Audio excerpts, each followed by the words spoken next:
Como me dijeron que yo soy parte de la casa, ya me presento solo. Así me dijo mi amigo cura.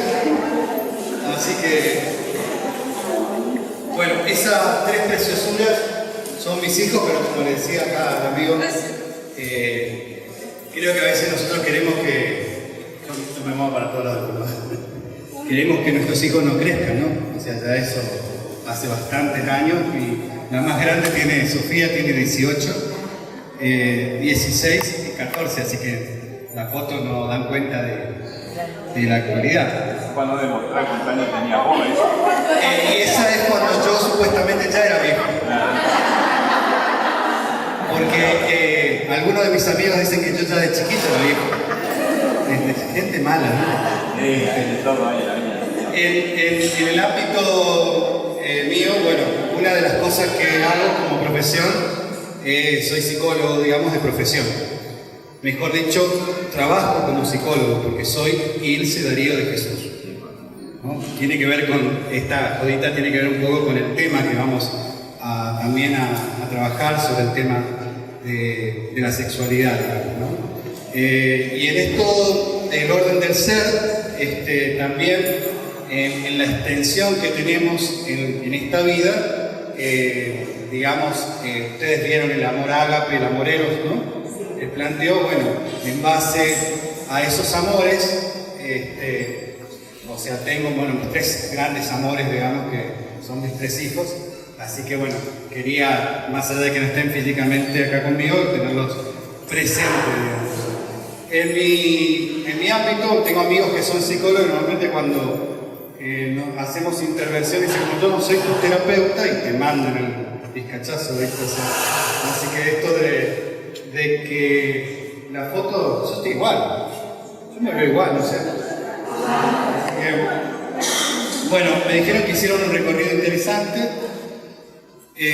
vieron esta cuestión de la parte cristológica, ¿no? Cristocéntrica, cristológica, o también la parte doctrinal, ¿sí? Digamos, cuando decimos cristología es una antropología vista desde Cristo, ¿no? Tomar un autor que a mí me interesa mucho, que es uno de los más antiguos que escribió sobre este tema, que hace no mucho su hermano estuvo acá en Fontana, que es Italo Gastaldi. O sea, un libro que no se consigue porque es uno de los primeros que escribió sobre sexualidad de una manera muy didáctica, así que se los recomiendo, sobre todo también a los docentes, pero me parece que hasta es para que los padres puedan acceder a una lectura general de la problemática, ¿no?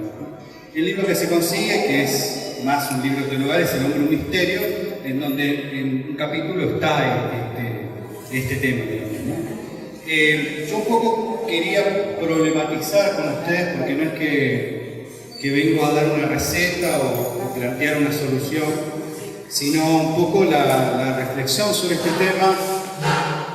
Yo igual, por ahí van a encontrar que puedo hacer mención de algo que se dijo, porque pensando supuestamente en una educación integral, yo no puedo particionar el ser, ¿no? Entonces van a encontrar por ahí cuestiones similares, porque por más de que mi impronta tenga que ver más quizás con lo filosófico, lo psicológico, como la dimensión del ser involucra lo biológico, lo psicológico, lo espiritual, van a haber cuestiones que pueden encontrar en común, digamos, ¿no? De igual forma, es una problemática que por ahí nosotros comenzamos a trabajar en resistencia con el primer proyecto de educación sexual que le dijo Goyo, la ley es del 2006. Nosotros ya habíamos hecho un proyecto de la Junta Arquidiocesana de Educación Católica de Resistencia en el 2011, ¿no? Hicimos la presentación del proyecto planteando por ahí la problemática, lo que iba a pasar, lo que creíamos que podía pasar y la necesidad de concientizar sobre el tema. Y ahora, no hace mucho, el 27, tuvimos un encuentro, digamos, en donde representantes de distintos lugares de Corrientes, o sea, laicos, comprometidos por ahí con alguna institución educativa, su gran mayoría, trabajamos este tema para tratar de hacer un proyecto mancomunado que también sé que Goyo les comentó, un proyecto de educación sexual integral que junto con el Ministerio de Educación de Corrientes sería la primera impronta, digamos, una impronta ejemplar, por decir así, porque la única provincia, que yo sepa, por ahí me pueden corregir algunos, porque es una que tampoco recuerdo tanto, pero por lo que hemos estudiado, que tenía, por ejemplo, religión y catequesis en los colegios públicos era Salta, pero no tenía implementado lo del tema de educación sexual en los colegios, digamos, con esta orientación en los colegios públicos que ahora sí se está pensando en eso. Y tampoco nosotros en Corrientes no tenemos ni un proyecto provincial ni una ley provincial, como sí tiene Resistencia, que tiene una ley provincial de educación sexual. Eso no sé si les comentó Goyo, digamos. Bueno, es interesante que estuvimos trabajando en esta cuestión. O sea, ustedes saben que eso sí, por ahí lo ejemplificó quizás Goyo, las leyes tienen que estar en función a la cuestión de nuestra ley fundante o fundamental, que es la Constitución, digamos, para que no sea declarada inconstitucional, y en eso nos basamos en muchas de las reflexiones que estamos haciendo con relación a esto, digamos. ¿Quiénes estuvieron hoy a la mañana? Bien, qué bueno. ¿Quiénes vinieron recién? No estuvieron a la mañana.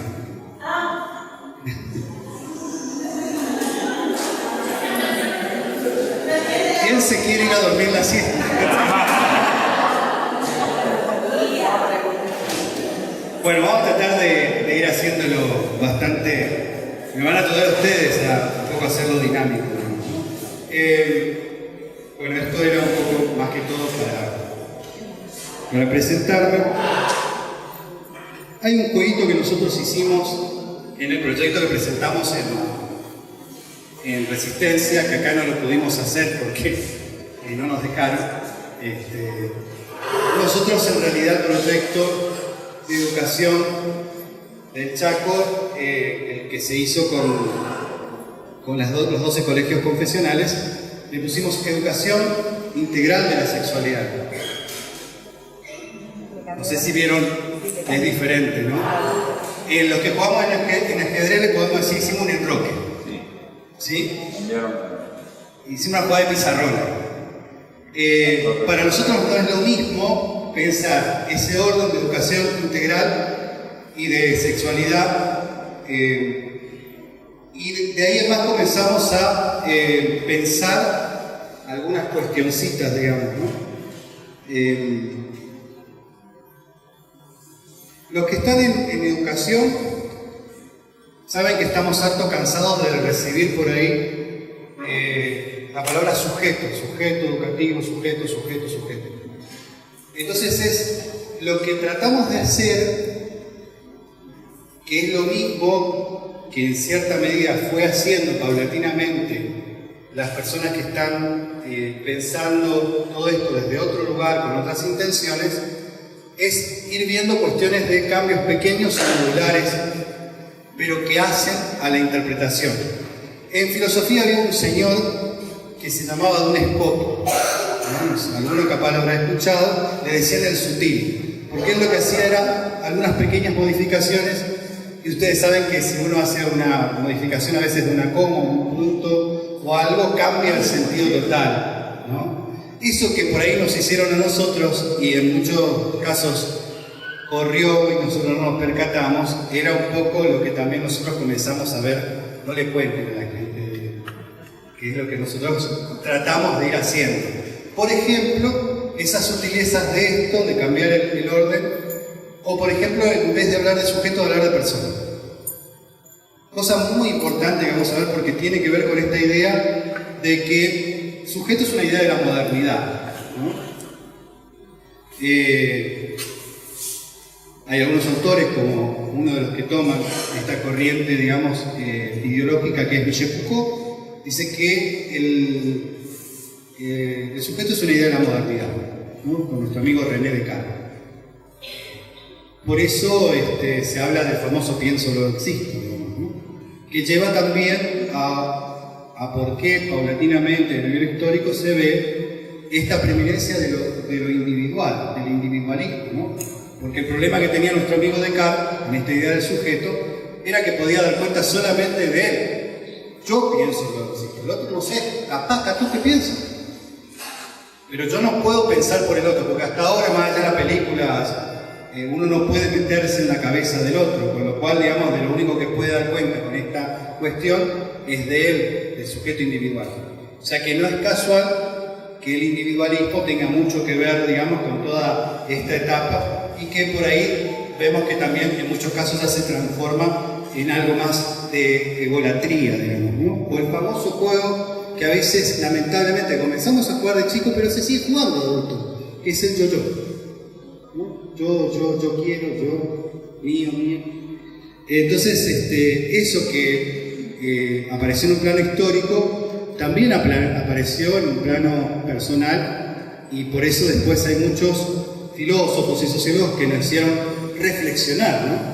Yo siempre le digo a los chicos, por ejemplo, bueno, díganme cuál es el apellido de Sócrates. ¿Cuál es el apellido de Platón? Si alguien sabe. Y obviamente que comienzan a transpirar, sobre todo, pues si va por la nota, más todavía, ¿no?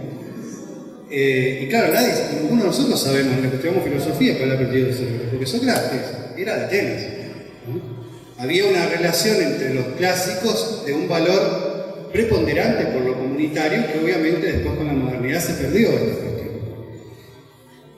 Bueno, acá algunos puntos así para reflexionar juntos, ¿no? ¿Por qué educación integral de la sexualidad? Esta justificación del nombre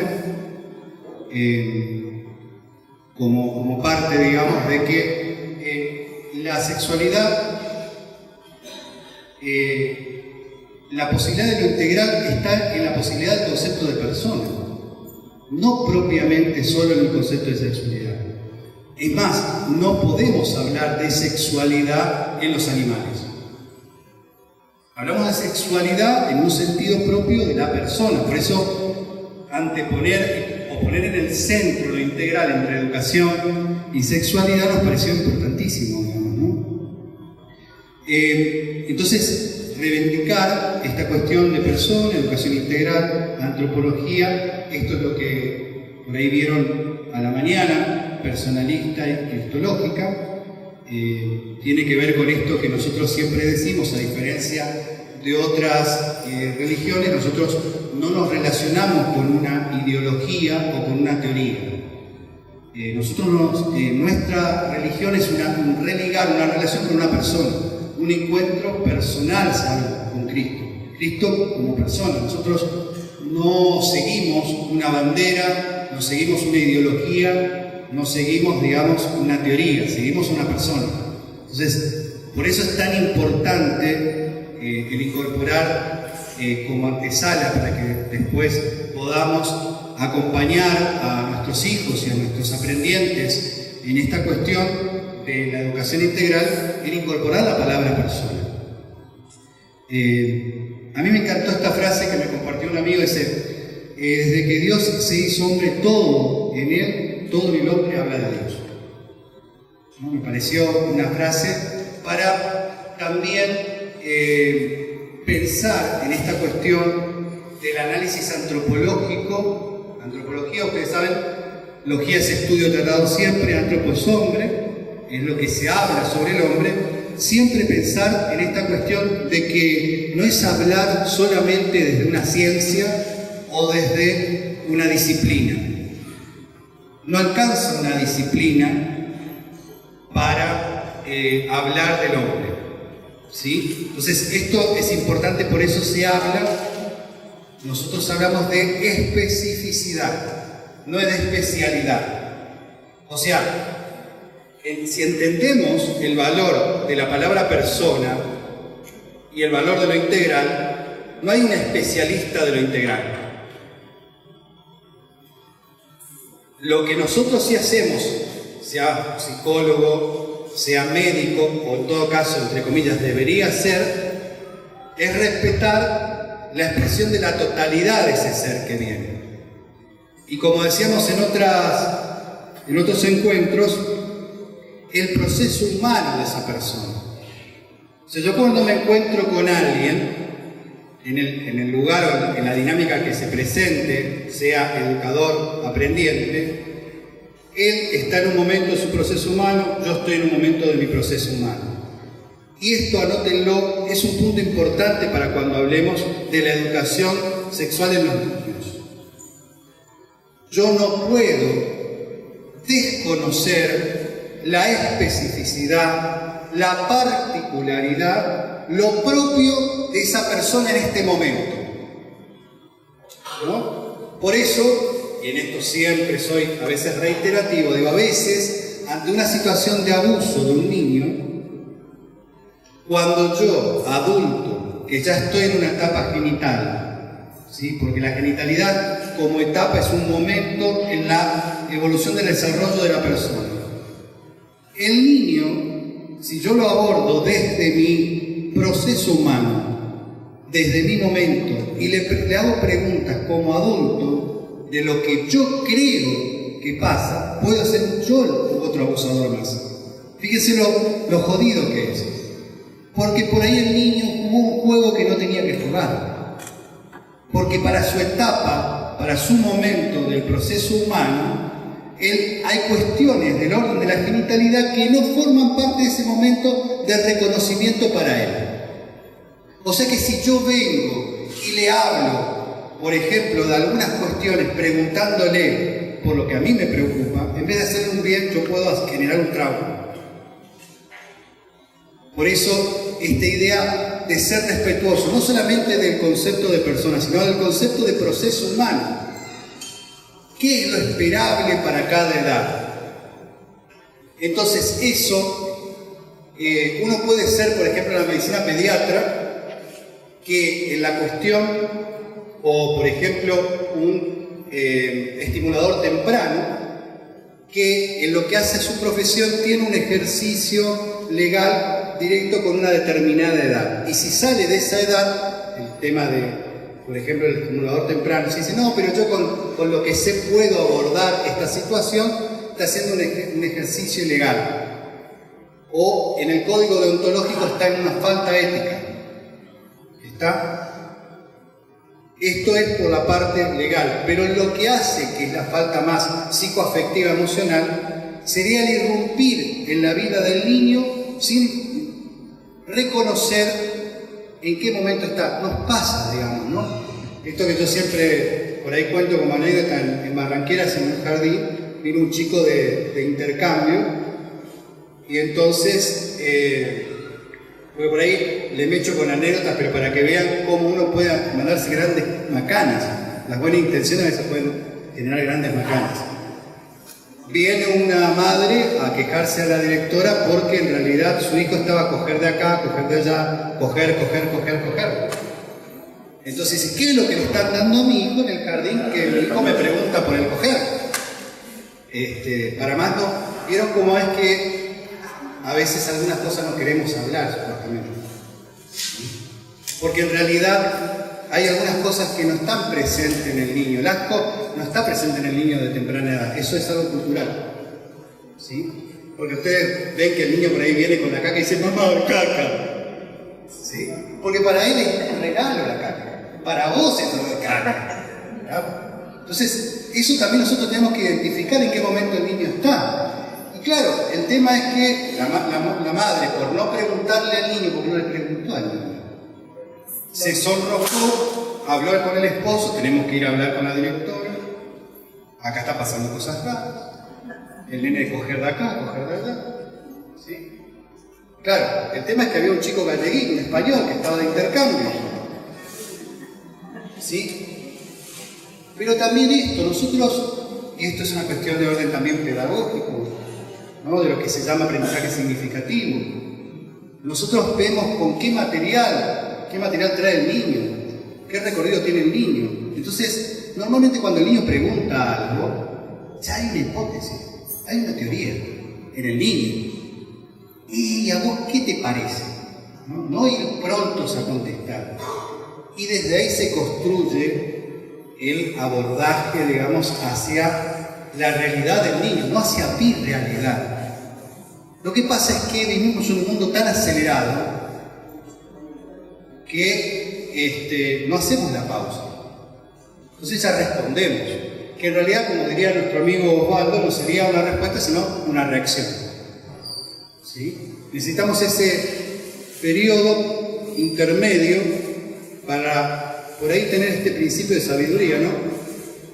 Y volver a preguntar al niño qué nos devuelve y desde ahí construimos. Por eso digo, si nosotros conceptualizamos esto que vivió con el niño como abuso, pero lo que tenemos que tomar es cómo lo entiende el niño y desde ahí trabajar. Todo esto es lo que nosotros llamamos una parte de la psicología, una parte de los psicólogos, especificidad. Respetar la singularidad de esta persona en este momento, en esta situación, lo que está viviendo, y cuestiones evolutivas, que también hay esperables evolutivos que con el avance de la información y la globalización hay cosas que se han adelantado, como ustedes saben. El caso de la menarca, digamos, en muchos casos la menstruación, la primera menstruación se ha adelantado muchísimo, ¿sí? O también de determinadas cuestiones que son el desafío que tenemos cuando los chicos tienen información o de formación adelantada sin la posibilidad madurativa para dar cuenta de eso. Eso es una irrupción en el niño, es un atropello, ¿no? Esto lo dejamos en punto suspensivo porque tiene que ver con lo que ya por ahí le adelantó Goyo, con lo que en cierta medida nosotros entendemos que se está queriendo hacer con los niños. ¿Sí? Una irrupción, una manera abrupta de no respetar ese momento del proceso humano del niño. A eso llamamos nosotros, digamos, el respetar la singularidad, ese proceso humano, esa totalidad abierta a la vida, porque es un ser siendo, ¿sí? Eso llamamos especificidad. O sea, por eso esta cuestión de la idea de la totalidad. Y nosotros, somos pocos, lamentablemente, recuperamos una psicología con alma. Y en esto, lamentablemente, quiero hacer la diferencia. Mis amigos me van a matar, pero por eso, sobre todo, les pido a los... Con alma. No entendimos la psicología con alma, sí. Porque en realidad hay muchas psicologías sin alma, ¿sí? Por ejemplo, el psicoanálisis tiene una visión antropológica negativa del hombre caído, ¿sí? O sea, una visión del sujeto barrado. Lo importante es el inconsciente, el sujeto del inconsciente, y en cierta medida, claramente, el psicoanálisis marca que el hombre está determinado. Nosotros planteamos desde una psicología humanista, ¿sí?, la idea de que el hombre no está determinado. Puede tener algunas condiciones, pero tiene una tendencia, no está determinado. Porque si no, no sería un ser inteligente. ¿Se acuerdan que quería, algunos de los que estuvieron en los talleres anteriores, me van a ayudar, qué quería hacer la palabra inteligencia? Y los que fueron mis alumnos, inteligencia viene... Inteligere, poder elegir, leer hacia adentro. ¿Vieron? La palabra inteligencia, inteligere, poder elegir, punto inicial, poder elegir. O sea que los animales, por más que le quieran meter inteligencia, no pueden elegir. Por otra parte, no pueden leer hacia adentro, ¿sí? Por más que le abras, no va a leer hacia adentro, ¿sí? Por más que le pongas un celular adentro, no va a leer hacia adentro. El animal no puede leer hacia adentro. Esa es una condición propia del ser humano. Por eso tampoco el jabón en polvo que sale de la publicidad no es inteligente, señora. Le digo por si acaso, porque capaz que le aumentan el precio porque es inteligente. No es que elige, ¿sí? Porque no es persona. Ahora, su marido que lava la ropa sí es inteligente y lo hace porque quiere.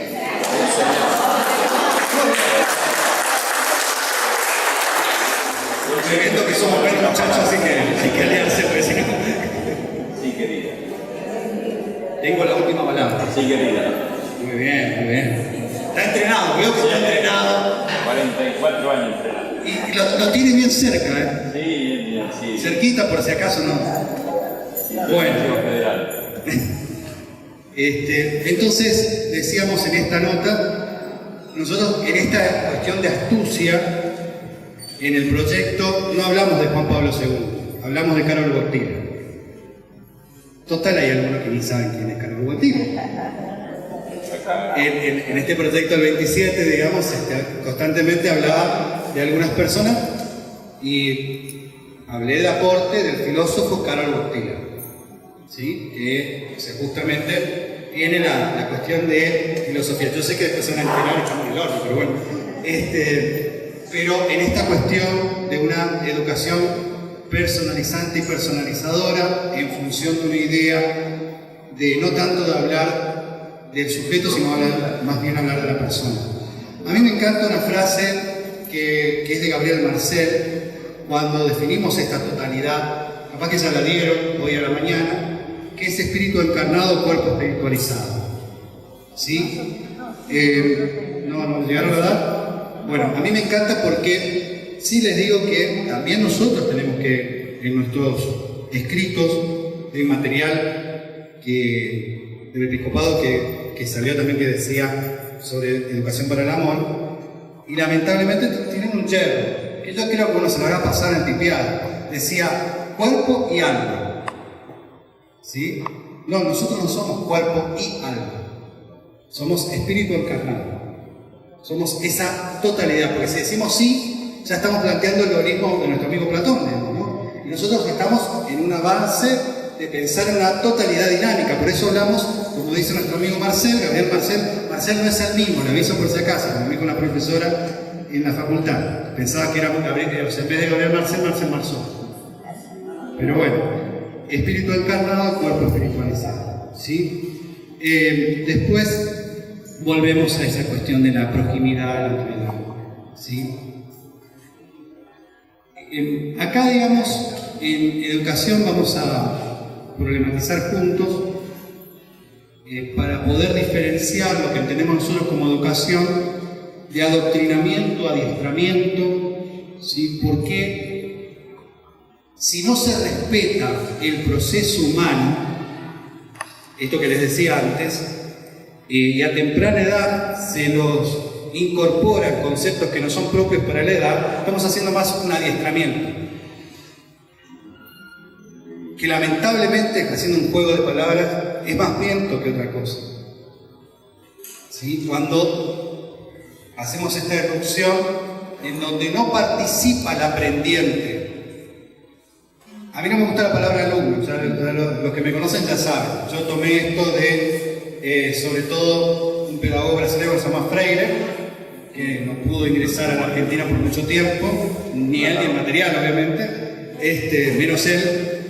Pero también, digamos, una psicopedagoga que plantea esta cuestión de aprendiente y enseñante, pensando justamente no en la palabra alumno como sin luz.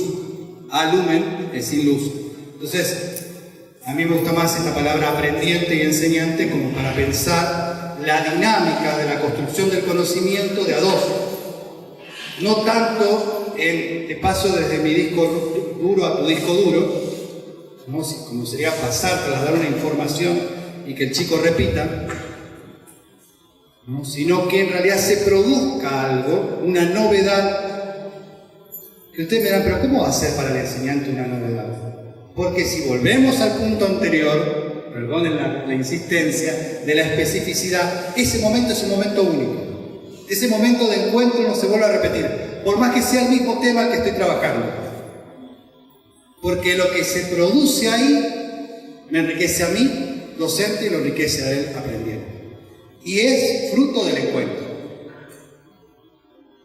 Respetar la especificidad, respetar una educación personalizante y personalizadora, tiene que ver con este proceso en el cual se respeta el momento y la posibilidad de que juntos construyamos el conocimiento.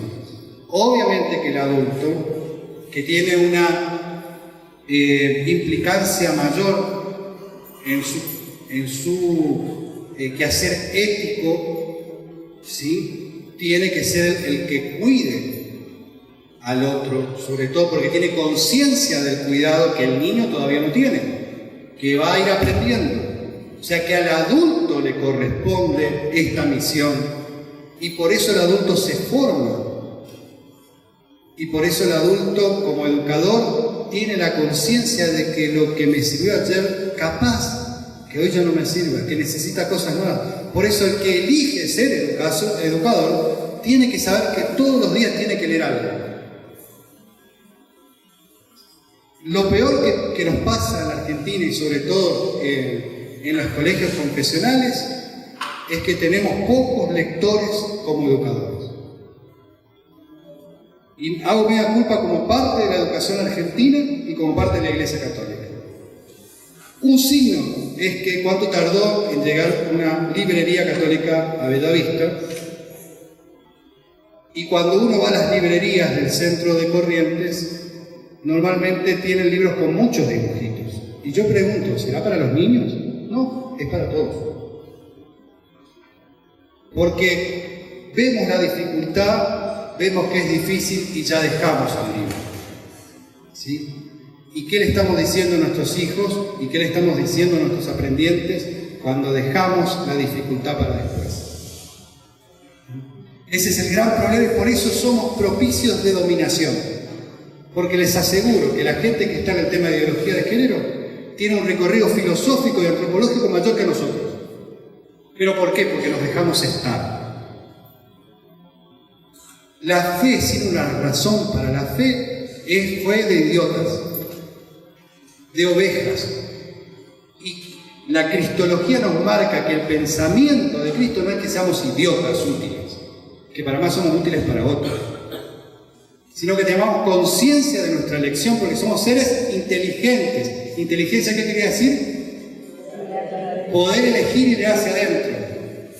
O sea que si nosotros no hacemos uso de la inteligencia, tampoco estamos acompañando la idea de creación de Dios. Porque una cosa es abajarse por humildad y otra cosa es pasar a ser serviles.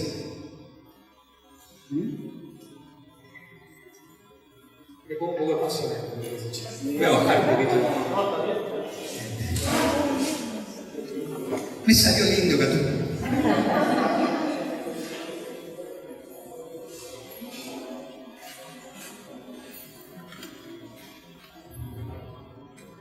En esto para compartir, digamos. En esta cuestión de, por ahí, de astucia, tomamos algunos autores, entre ellos hay un autor que a mí me encanta mucho, que se llama Naín Entralgo. Después hay un filósofo personalista comunitario que se llama Carlos Díaz. Realmente a mí me encanta, digamos, la producción, las reflexiones que ellos nos dejaron junto con otros, ¿no? Burgos también es un personalista que suele tomar, digamos, ¿no? La pregunta a resolver está alrededor de, ¿qué sería? Yo no leo bien. Es propio del ser humano. ¿Qué es propio del ser humano? ¿Y qué dice? ¿Alguien me puede ayudar o me pueden ayudar todos? ¿Cómo andan en la lectura? Propone la visión del hombre desde el personalismo, comprendiendo la ontología del hombre como humanidad, es decir, como el modo de ser común de todos los hombres. O sea, somos humanidad, que no le digan que no formamos parte de la humanidad, y la condición del ser tiene que ver también con una condición, decíamos, de comunidad, ¿no? Y esto está presente ya en la filosofía de los clásicos, y está presente en la condición humana, ¿sí? Los que tienen la posibilidad de ir al campo, de ver los animales, ven que por ahí cualquier ser de esta tierra que no seamos nosotros, nace y se da maña, ¿sí? Dejen un bebé afuera solo, ¿va a poder sobrevivir? No. No. Entonces, dicen algunos autores, somos prematuros. La condición del ser es un ser prematuro. Nacemos catuante de tiempo. Pero qué interesante, porque estamos con el tema del Upray, ¿no? Es como que nacemos extendiendo la mano. Y si alguien no nos ve, si no hay un otro que nos reconoce, si no hay un otro que nos mira, no vivimos. O sea que antes de ser yo, está el nosotros, está el otro. O sea, es una condición del ser. Hasta, fíjense, para la cuestión del lenguaje. Nosotros ingresamos a la palabra a través de un otro. ¿Sí? Por eso esto de Tarzán, vamos a ver qué proceso. Porque tenemos una prueba muy cercana, que es el salvaje de Aveyron, un caso del famoso chico lobo, ¿sí? Que él pudo, digamos, aprender, si se quiere, algunas cuestiones, pero le faltó el aprender con H intermedia. Lo simbólico, ¿viste? Ahí algo pasó, y por qué es tan importante estos primeros años de vida del cachorro humano. Somos seres prematuros, necesitamos de un otro, por eso somos seres comunitarios por excelencia, ¿sí? Y fíjense qué interesante, porque yo estoy hablando solamente de lo filosófico y lo antropológico, pero si vamos a lo teológico, fuimos soñados por un nosotros, ¿sí? 3 personas en una, fuimos soñados por un nosotros. Y en la condición, sacando la cuestión teológica, también hay nosotros en la condición terrenal del ser. En la dimensión teológica, en el principio hay un nosotros. En la dimensión de lo psicológico, afectivo, emocional, lo propiamente vida del ser, hay un nosotros primero. Agua. Este hombrecito le iré entrando, además de escribir este libro que es El Hombre, tiene un libro fantástico que siempre lo recomiendo, que lo tengo cerca, se llama La realidad del otro.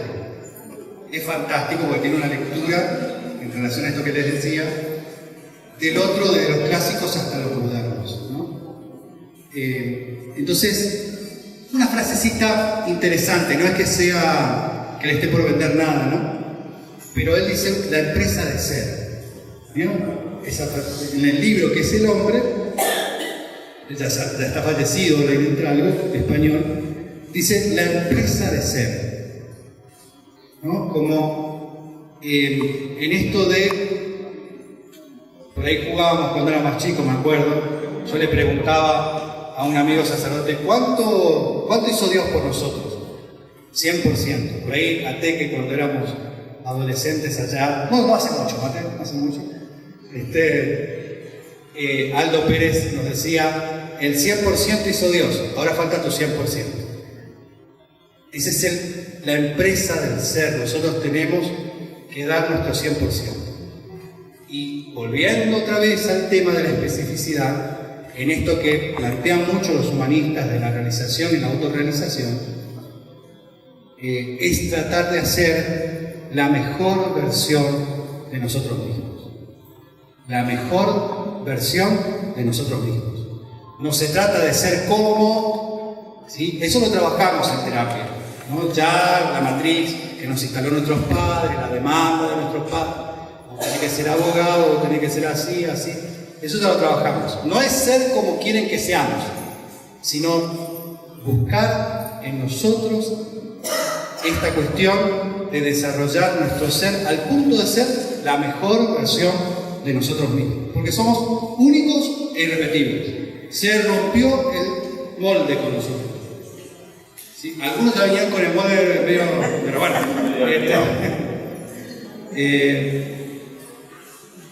Bien, esta cuestión con la cual jugamos del tema de la trascendencia, a ver si lo llegaron a explicar hoy a la mañana algo de la trascendencia. No. Qué joder, me dejan la difícil. Qué bárbaro.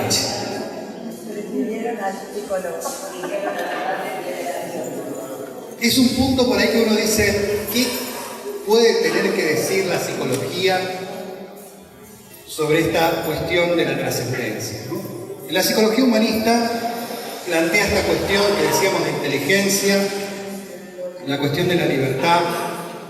Ahora vamos a ver una palabra difícil que les cuento. Osvaldo me dijo, no hables en difícil, pero yo soy muy desobediente. Hay una palabra que usa Víctor Frank, el creador de la logoterapia, y otros autores como un epistemólogo se llama Morel, que es unitas multiplex, ¿sí? Que quiere decir, el ser humano es una entidad dinámica, histórica, bio, psico, socio, espiritual. Todo eso somos nosotros, ¿sí? Entonces, en esta cuestión de lo propiamente espiritual, reside que como nosotros en nuestra condición de que somos seres perfectos. No. Algunos sí. Que nos creamos por ahí perfectitos, bueno, pero sí podemos ser perfectibles, que no es lo mismo. Entonces, la condición del ser a nivel antropológico es un ser inacabado, cosa rara, digamos. Más allá de que estemos en la cuestión de sexualidad, ser inacabado no tiene que ver con eyaculación precoz. No. Aviso por si acaso. Anoten. Tiene que ver con esta cuestión de que no estamos terminados.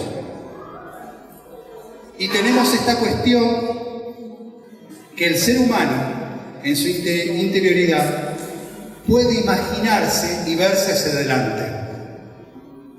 ¿Sí? ¿Quiénes los que estamos acá no nos imaginamos qué íbamos a hacer, cuándo, y capaz 10 años más adelante, de tener esto, tener lo otro, de hacer esto, de hacer lo otro? ¿Sí? Esa capacidad de imaginarnos el futuro solamente está en esta condición que uno puede decir, como decía nuestro amigo Platón, que hoy lo tomé, ¿no? Cuando le preguntan a Platón esto del filósofo, ¿qué para él, filósofo? No le preguntaron así porque eran griegos. O sea, no sé griego, porque alguno de nuestros curas sabe griego. Decía, Sofos, sabios, le pertenece a Dios, porque es perfecto y eterno, sempiterno, omnisciente, omnipresente, nos decían. ¿Sí? Todo eso es Dios.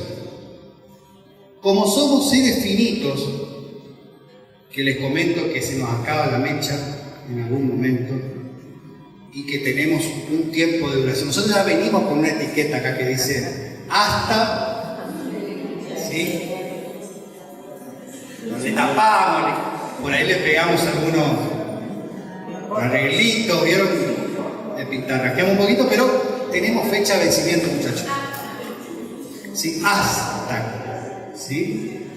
Sobre todo si tienen alguna suegra jodida, no todavía.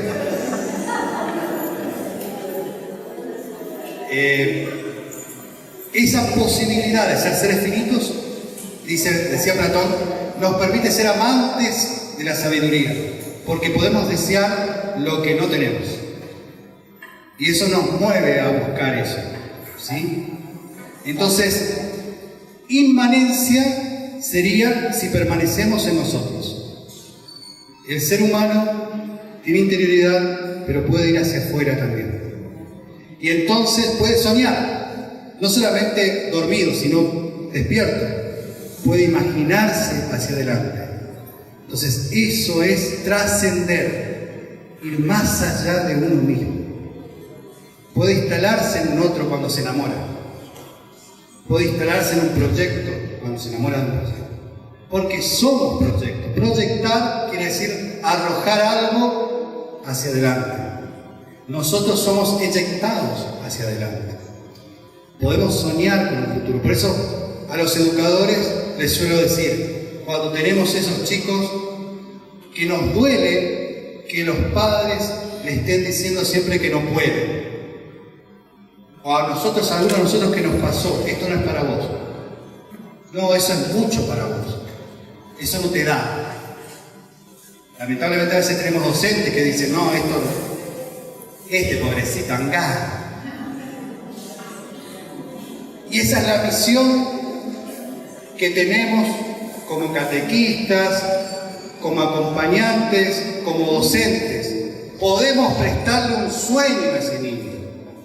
Podemos, ya que le sacaron todo, como tenemos amor por lo que hacemos, si verdaderamente no somos sindicalistas de la educación, operadores de la educación, ñoquis de la educación, podemos prestarle un sueño a ese niño para que se pueda soñar. Porque ese niño tiene aspiración a la trascendencia, porque él es trascendencia. Esa es la misión del educador, no solamente transitar una hora de clase para cobrar un sueldo, sino lograr ser un enamorado de lo que enseña. Porque no enseña conceptos, enseña a personas.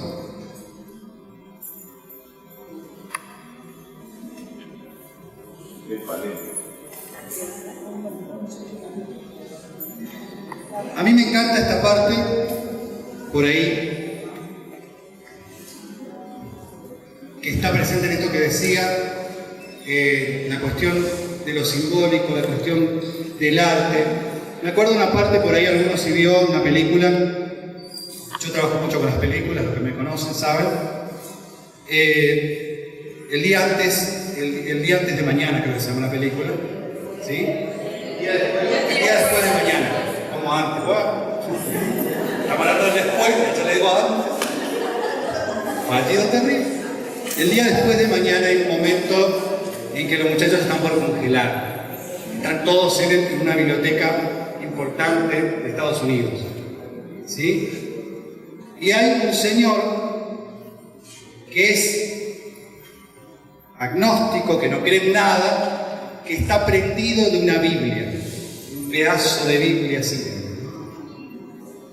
Y entonces tenemos que quemar todo, dice, ¿no? Tenemos que quemar si no nos vamos a congelar. Esta Biblia no. Y entonces él le dice, en ese momento, no sabía que eras religioso, le dice la chica. No, no soy religioso. Pero esta es la primera Biblia de Gutenberg, la primera impresión. Esto es un valor para la humanidad. Y él, en ese momento, por más que no cree en Dios, sí cree en esto de la trascendencia. Porque está guardando la Biblia para los que van a venir. Porque es un valor para la humanidad.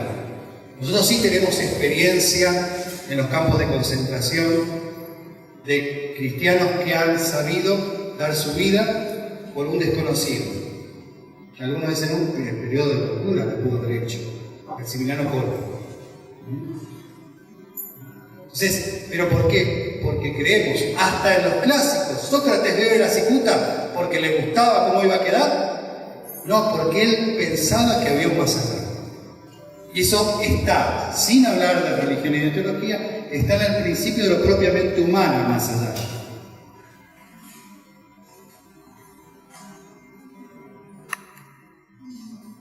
Esta, sí. Sí, ya vamos. Esa, vamos a ver. En esto de la dimensión espiritual de los hombres, primero ya nos advierte Víctor Frank en un libro que lo estoy ocupando, es el libro antropológico. Víctor Frank es un psicólogo vienés, contemporáneo de Freud, pero que no es Freud. Se llama El hombre doliente, ¿no? Él sobrevivió a un campo de concentración. Es lo que se llama la logoterapia, ¿no? Y él plantea justamente la cuestión de un inconsciente espiritual. Interesante. Él es el de la famosa frase que dice, como una frase de nuestro amigo Nietzsche, aunque les parezca mentira. Él dice, todo aquel que tiene un por qué vivir puede soportar casi cualquier cosa. O sea, el sentido de la vida, trascendencia y sentido. Un problema para el terapeuta y el educador. Yo no le puedo, y para el padre, la madre, yo no le puedo dar mi sentido de la vida a mi hijo por más que lo ame. Yo lo acompaño, y el educador también, para que encuentre su sentido de la vida, porque es tan propio como el nombre propio. Entonces, pero esto tiene que ver con la dimensión espiritual, o sea que no es una cuestión religiosa lo espiritual. Hay un autor que se llama Howard Gardner, que los pedagogos los docentes habrán escuchado que él habla de una inteligencia espiritual también. Y para nuestro amigo Frank, para Adler, para Carl Roger, para todos los humanistas, la dimensión espiritual tiene que ver con que hay una dimensión axiológica de principios. Todos los que estamos acá tenemos principios, todos tenemos valores. La dimensión espiritual tiene que ver con la dimensión de los valores, los principios que nos mueven a nosotros a hacer o no hacer algo. ¿Sí? Hay principios fundamentales enraizados en la humanidad, como el ser de la vida, el defender la vida. ¿Sí? Es un principio espiritual, no solamente ético, pero porque hay espiritualidad y ética. Entonces, de eso hablamos cuando hablamos de espiritualidad. Cuando nos dicen que en realidad eso es cuestión religiosa, no. Eso es cuestión de lo propiamente humano. La dimensión espiritual no es una cuestión religiosa. Ahí estaba lo del universo. ¿Sí? Ahí está. Entonces, este ser que ya se adelantan también los orientales a tener presente esta dimensión de lo que recorre al ser el orden de esa energía, ¿no? Es más, a un neurólogo ustedes le pueden preguntar de que en la sinapsis hay no solamente una cuestión química, sino también energética. O sea, hay cuestiones energéticas, hay cuestiones, digamos, en donde son como sistemas vivos, no solamente intercambiamos materia, también intercambiamos energía e información. ¿Sí? Y está presente en el interior del ser y en la relación de los seres. ¿Cómo vamos? ¿Se durmió alguien? ¿Un médico por atrás? ¿Un médico? ¿Sí? ¿Querían preguntar algo allá? ¿No? ¿Estaba saludando? ¿Todo bien? Bien, bien.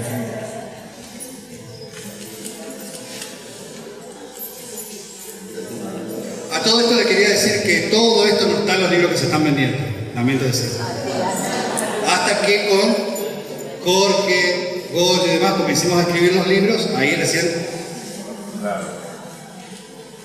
Todo esto es la movida previa al libro que vamos a sacar.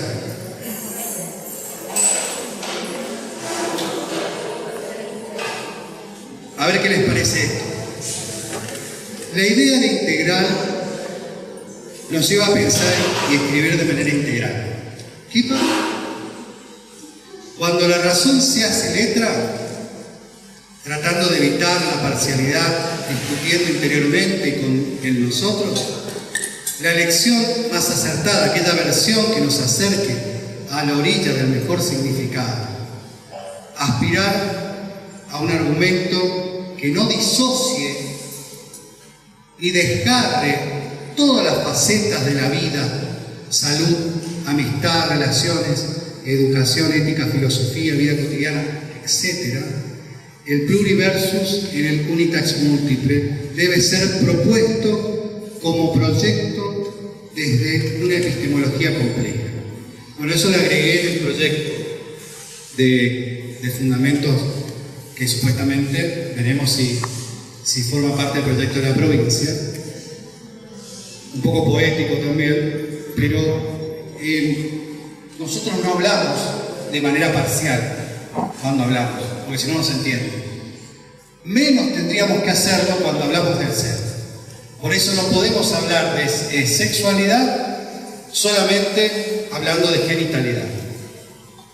Cuando hablamos, cuando escribimos, lo hacemos de manera integral, con lo cual, sobre todo en nuestra lengua castellana que es tan rica, con lo cual cuando abordamos y hablamos del ser y de la sexualidad en el ser, en esta idea de persona y sexualidad como una unidad, lo tenemos que hacer de manera integral. Si no, estamos desgarrando a la persona, estamos disociando. Por eso sí podemos hablar, por ejemplo, de sexualidad sana. ¿Sí?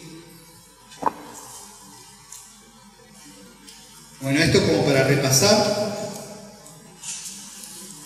Esto ya lo vieron, ¿no? Sí, lo explicó Goyo. Esto ya lo vieron, es la cuestión básica, pero esta idea de integrar, digamos, esta cuestión de la totalidad en nuestra cuestión de lo que vamos a pronunciar como educación. Hay algo que por ahí me quedó pendiente, que es lo que entendemos y que decía por qué hablamos de aprendiente y de enseñante, pero tiene que ver con esto de la idea de educación, ¿no?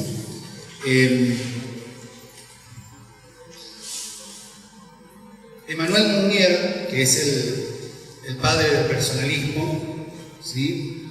1945-1950, dice: la educación tiene como misión el despertar seres capaces de vivir y comprometerse como personas. ¿Qué tuvo? 1950. La educación tiene como misión el despertar seres capaces de vivir y comprometerse como personas. O sea, la persona, no la sexualidad. La persona en el centro, en tanto que ser máximamente digno, como pensamiento que necesariamente deviene de una praxis transformadora y personalizante, como compromiso cuya fuente es la experiencia del amor ergo sum. Este es nuestro amigo, hay un libro que él escribe sobre el amor ergo sum que se llama Carlos Díaz. En vez de cogito ergo sum, pienso luego existo, es amo, luego existo. O sea, por ahí, en estas confusiones que hubo en este tiempo, los que están en el tema de educación, estaba por un lado la educación sexual de la nación y educación para el amor. ¿Sí? Cuando en realidad, bien entendido, y eso es una autocrítica que tenemos que hacer nosotros desde dentro de la iglesia, que también por ahí a algunos les cuesta o les costaba hablar de algunos temas, nosotros hablamos sexualidad y no hay sexualidad en la dimensión de la persona y lo integral, una sexualidad sin amor. Porque el ser, en tanto ser y sexualidad, es con amor. O sea, hacer una educación para el amor, poner un título de educación, es una cuestión de terminar también nosotros en otro reduccionismo. Como aquellos que toman la genitalidad solamente o hablan de cuestiones de instrucción para que no quede embarazado, para que son reduccionistas. Entonces tenemos que tratar de ver que tenemos que poder hablar. O imagínense, por ejemplo, ¿no? El Génesis. Vieron que dice, en el Génesis está que Dios creó al hombre a su imagen y semejanza. Bueno, ¿se acuerdan cómo viene el tema metafórico de que agarró el barro? Bueno, vamos a imaginarnos, ¿no? Todos los que están acá, el Adán, ¿sí? Bueno, nos podemos imaginar cómo agarró el barro, toma la cabeza, le va dando forma. En mi caso yo creo que Dios se quedó más tiempo en mi nariz, pero bueno. Creo que justamente le habrán chistado por ahí. Pero pensemos en Adán, no en mí. Yo ya trabajé lo de narigón. Esto de ningún problema. No haría nada. ¿Viste? Podemos imaginarnos, y vamos a jugar con esto, todos nos imaginamos a Dios trabajando sobre el rostro, la cabeza, los brazos, ¿sí? Podemos llegar hasta el abdomen, por ahí en algunos casos, algunas querrán un Adán con más trabajadito, ¿sí? La gamba, bajamos de golpe, ¡pap! Rodilla y demás, y la entrepierna.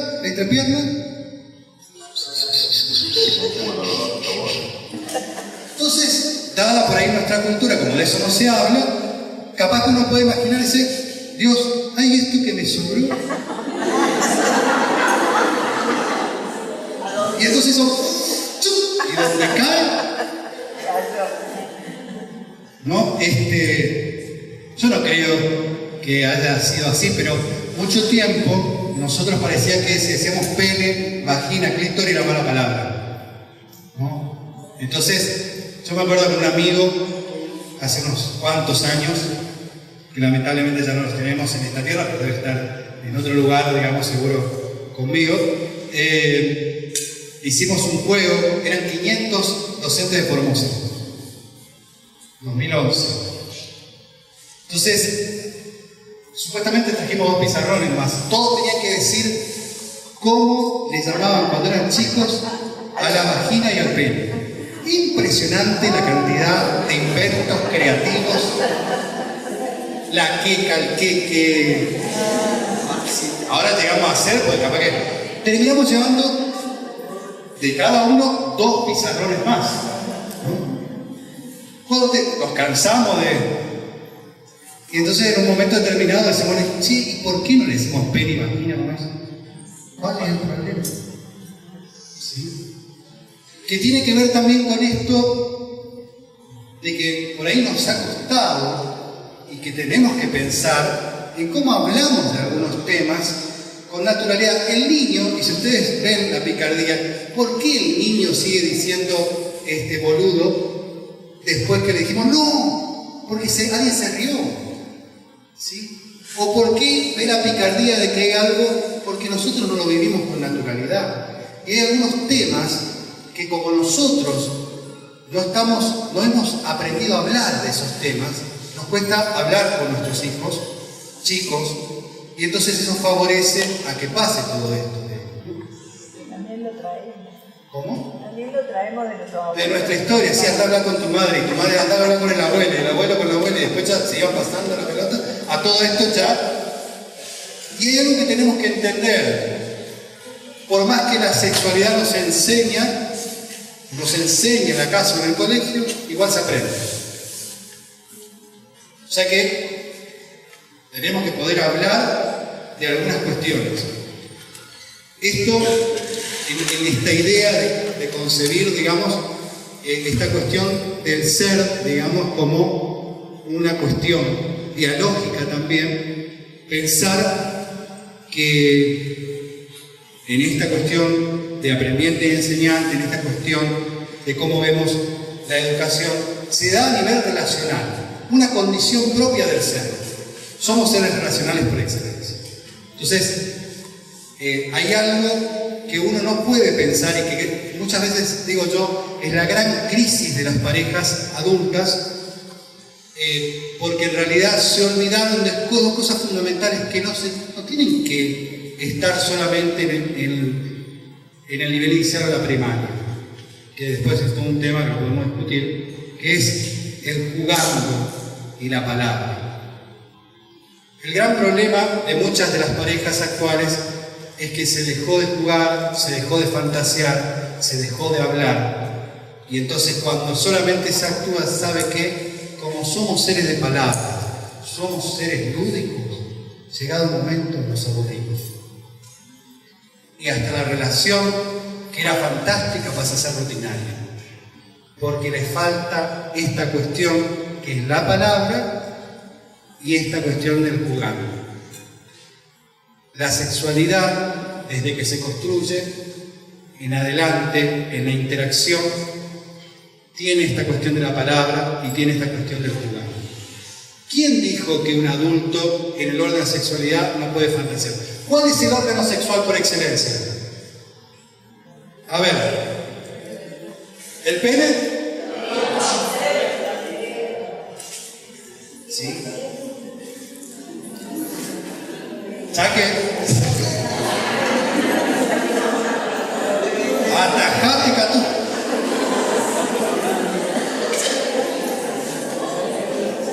Por eso, en esta relación de que nosotros reconocemos la condición del pensamiento, la condición de lo que pensamos, cómo pensamos, de lo que se alimenten nuestros niños, es cómo van a pensar algunas cosas. Entonces, podemos provocar un sueño o una pesadilla. ¿No? Hay un artículo que escribí de qué se nutren nuestros niños, ¿no? Y planteaba la anorexia de aprendizaje, porque, vos no le podés dar algo y el chico va a agarrar y va a comer. Pero ¿quién es el que tiene el criterio de qué es lo sano para el chico? El adulto. ¿Sí? Y en nuestro pensamiento está la familia. Normalmente, entre comillas, ¿sí? Porque también sabemos, y los que trabajamos con algunas situaciones, que hay familias que no le dan eso que se espera que se le dé. Y entonces por eso hay otra institución o hay otro organismo que ayuda en estos casos. Pero normalmente el adulto es el que va evaluando qué es lo que no va a hacer que el chico, o sea, consuma algo que no es un nutriente.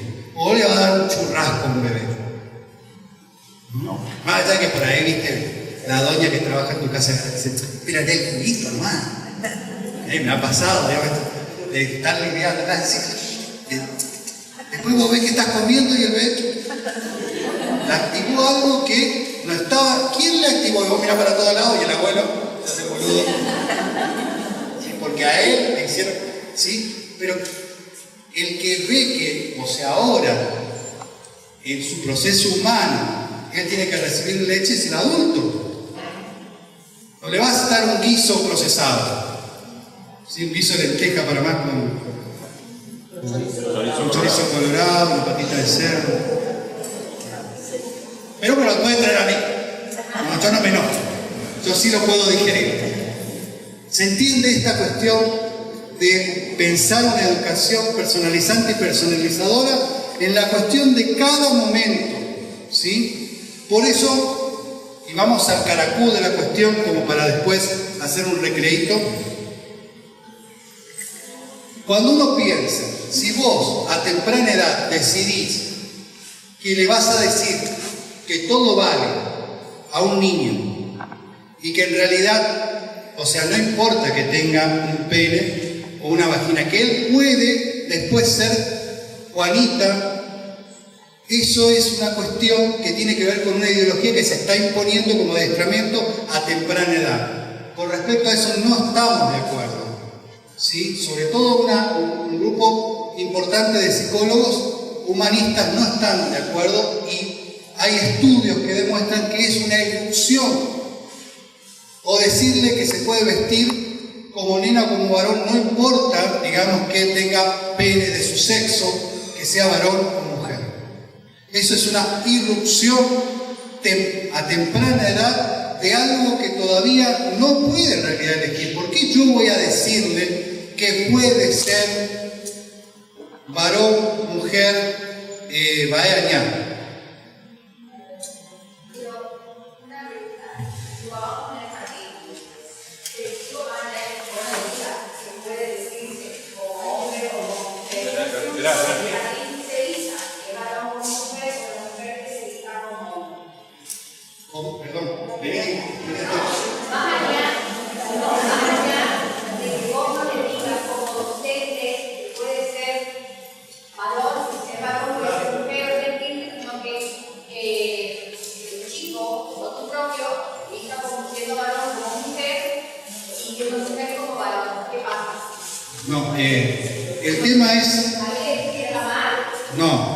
El tema es qué es lo que se va a propiciar como educación generalizadora. Ese puede ser un caso particular. Abordemos esa cuestión en situación que hay. Pero el tema es que...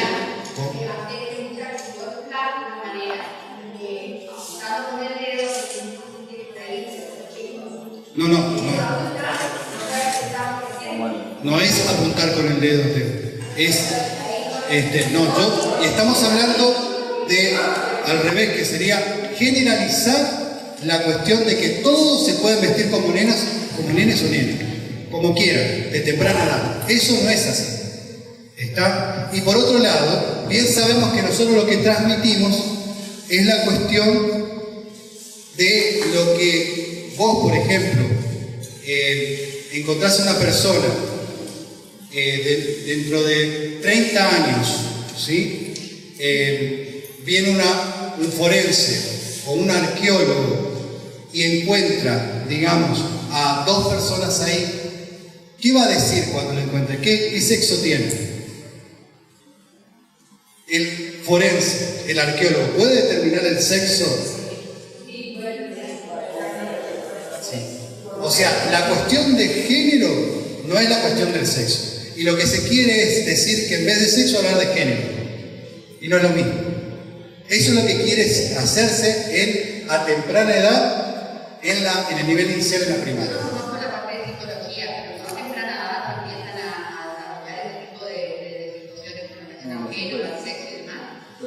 A temprana edad comienzan a hacer juegos, a descubrirse, ¿no? Y a comenzar a ver lo que también ven en la casa y demás.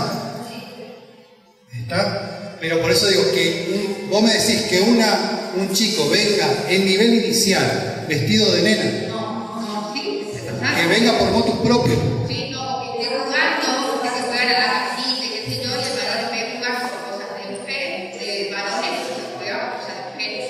Que no es ahí, bueno, ese es uno de los puntos que confunden, digamos. Que juegue no es lo mismo que se vista, porque puede jugar a la cocina. A mí para el Día del Padre me regalaron una cocina. A mí para el Día del Padre me regalaron una cocina. Atenta en el juego de que, o sea, yo soy travesti porque me regalaron una cocina. ¿Me explico?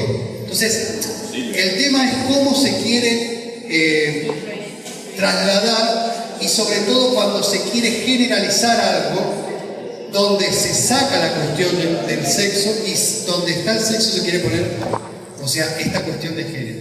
Eso es lo que busca la ideología de género.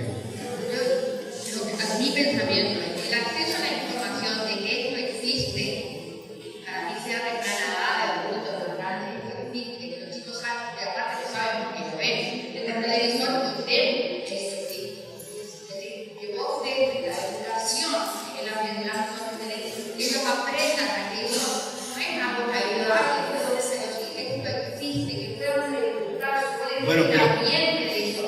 No es lo mismo que decirle esto está bien, está mal. Exactamente. Dos cosas que vos dijiste importantes y le agregamos una más. Una, dijiste, ellos preguntan, yo no le digo, ellos preguntan. Pero se supone que todo una. de la ley de educación sexual integral es un consejo federal donde se establece el contenido, lo importante es los contenidos.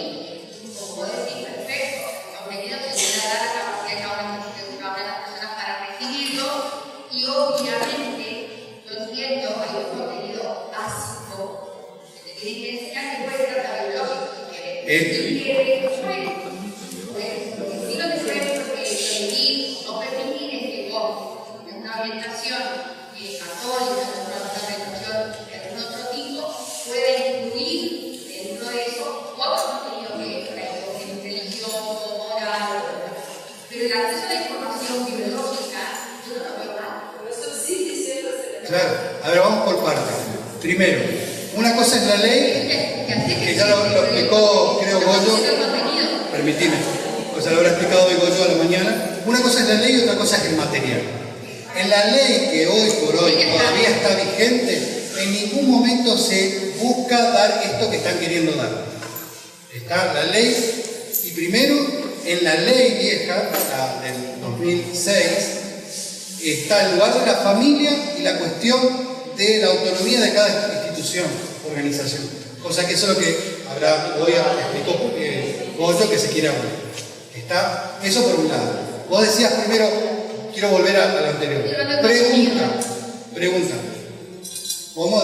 No, entonces en el contenido de la ley no está eso. No, porque la ley está en la ley no está. En el material. Está discutido, sí, que yo no me acuerdo de que el tema es de que quitan esta posibilidad de que para cada jurisdicción establezca según la idiosincrasia del lugar, cómo dar el contenido. Pero también entiendo que es un contenido básico, posiblemente lo cual exigir. La discusión es cuál es el contenido básico y cuál es el contenido. Y no se da esa discusión en la ley, se da en el Consejo Federal. Sí. En la cuestión por ahí cierro con esto, en la cuestión del contenido y lo que se está implementando en los colegios confesionales, lo que se tiene que contener está contenido. ¿Está? El tema es lo que se quiere dar, que todavía, digamos, de eso está. La discusión es de contenido, no de la ley. Claro, pero son dos cosas por eso distintas. Yo lo que te digo es el contenido que están queriendo que se implemente. Lo que se quiere modificar. Y hoy explico Goyo que hay la misma ley quiere ser modificada y eso es lo que nosotros no estamos de acuerdo. Está en esas modificaciones. Y porque también, o sea, y esto lo puede explicar más un abogado, ¿no? Es una cuestión anticonstitucional, las modificaciones, si hay argumentos, hay jueces que, o sea, que también hablaron sobre este tema. Y eso cualquier cosa se lo dejo a vos. Lo que pasa es que obligatorio ya es, lo que quieren incorporar es más que discusión, son dos personas que se del orden público, o sea, ya siendo obligatorio tiene que darse asociación. Lo que quieren trasladar, a ver, la cuestión es, una cosa sabemos que es la ley y otra cosa es cómo se interpreta y cómo se lleva adelante. ¿Sí? Vos lo sabés bien como abogado. Ahora, en lo que se está queriendo llevar adelante, como hay cuestiones que están en el orden de la interpretación, hay algunos del orden de la ideología de género que quieren implementar cuestiones descriptivas que nosotros no estamos de acuerdo, implementarnos como que esto es así.